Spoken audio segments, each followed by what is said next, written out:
दोस्तों, स्वागत है आपका मेरे चैनल एस.एम. धार्मिक कहानियां में। दोस्तों, क्या आप जानते हैं माँ जगदम्बा का शताक्षी और शाकंभरी नाम कैसे पड़ा? आइए जानते हैं इस कहानी के माध्यम से। दोस्तों, प्राचीन समय में दुर्गम नाम का एक राक्षस था जो हिरण्याक्ष के वंश में उत्पन्न हुआ था और राजा रुरु का पुत्र था। देवताओं को वेदों से बल मिलता है। यदि मैं वेदों को नष्ट कर दूंगा तो देवता बलहीन हो जाएंगे। यह सोचकर वो तपस्या करने के विचार से हिमालय पर्वत पर गया। वहां जाकर उसने आसन लगाकर ब्रह्मा जी का ध्यान करना आरंभ कर दिया। दुर्गम केवल वायु पी कर ही रहता था।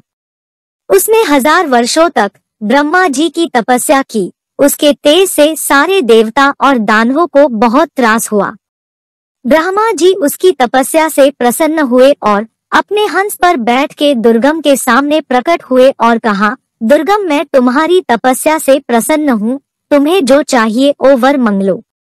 ब्रह्मा जी की ये बात सुनकर दुर्गम ने उनसे कहा, सुरेश्वर, मुझे संपूर्ण वेद देने की कृपा कीजिए। सारे वेद मेरे पास ही रहे और मुझे वो बल दीजिए जिससे मैं देवताओं को परास्त कर सकूं। तब ब्रह्मा जी ने उसे मनचाहा वर देकर सत्यलोक चले गए। तब से सारे ब्राह्मण वेदों को भूल गए। वेद भूलने के कारण स्नान, संध्या, जप, तप आदि सारे कार्य भी लुप्त हो गए। यज्ञ आदि के ना होने से सारे देवताओं को शक्ति मिलनी बंद हो गई और दुर्गम ने देवताओं को परास्त करके उन्हें स्वर्ग से बाहर कर दिया। तब देवता डर के मारे गुफाओं और कंदराओं में जगदम्बा का ध्यान करते रहने लगे। अग्नि में हवन न होने के कारण वर्ष होना बंद हो गई। लोगों को असमय बुढ़ापा आने लगा। सारे तालाब, नदियां सूख गई। पृथ्वी पर एक बूंद तक जल भी नहीं रहा। ऐसी स्थिति 100 वर्षों तक रही। कई जानवर अपने प्राणों से हाथ धो बैठे। घर घर में लाशें बिछ गई। इस प्रकार का भीषण समय उत्पन्न होने पर सारे ब्राह्मण आदिशक्ति जगदम्बा, जो कल्याण स्वरूपिणी है, उनकी स्तुति करने के लिए हिमालय पर्वत पर गए। वहां वे निराहार ही रहकर देवी का ध्यान और स्तुति करते। इनकी स्तुति से प्रसन्न होकर वे देवी, जो परमेश्वरी और भुवनेश्वरी के नाम से जानी जाती है, अपनी अनंत आंखों से संपन्न दिव्य रूप के दर्शन कराए। देवी ने अपने हाथों में धनुष, बाण, चक्र और अनेक प्रकार के रस वाले फल और जिनसे बुढ़ापा, भूख, प्यास मिट जाते हैं, ऐसे खाद्य पदार्थों को अपने हाथ में पकड़ रखा था। इनका रूप करोड़ों सूर्यों के समान था और ये देवी अपनी करुणामयी आंखों से समस्त देवताओं और ब्राह्मणों को देख रही थी।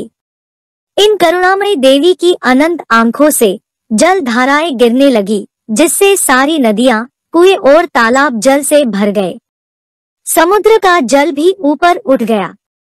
सारे जीव और वन औषधि भी तृप्त हो गए। जो देवता पहले गुफाओं और कंदराओं में छिपे बैठे थे, वे अब निर्भीक होकर बाहर आ गए। तब सारे देवता और ब्राह्मण देवी की स्तुति करने लगे। देवी ने अपने अनंत आंखों से समस्त जीवों के कल्याण के लिए जल धारा बहाई थी। इसीलिए देवताओं और ऋषियों ने इन्हें शताक्षी के नाम से संबोधित किया था। देवी ने सारे प्राणियों के खाने के लिए अनेक प्रकार के शाक उत्पन्न किए थे, इसीलिए वे शाकंभरी के नाम से विख्यात हुई। इस तरह जगदम्बा संसार में शताक्षी और शाकंभरी के नाम से जानी गई। दोस्तों, कमेंट करके बताएं कि आपको हमारी यह प्रस्तुति कैसी लगी। पसंद आई तो इसे लाइक और शेयर करें तथा चैनल को सब्सक्राइब करके मेरा मनोबल बढ़ाएं। मिलते हैं जल्दी ही एक और नई कहानी के साथ। तब तक स्वस्थ और खुश रहें। नमस्कार दोस्तों, जय मां जगदम्बे, तेरी जय जयकार।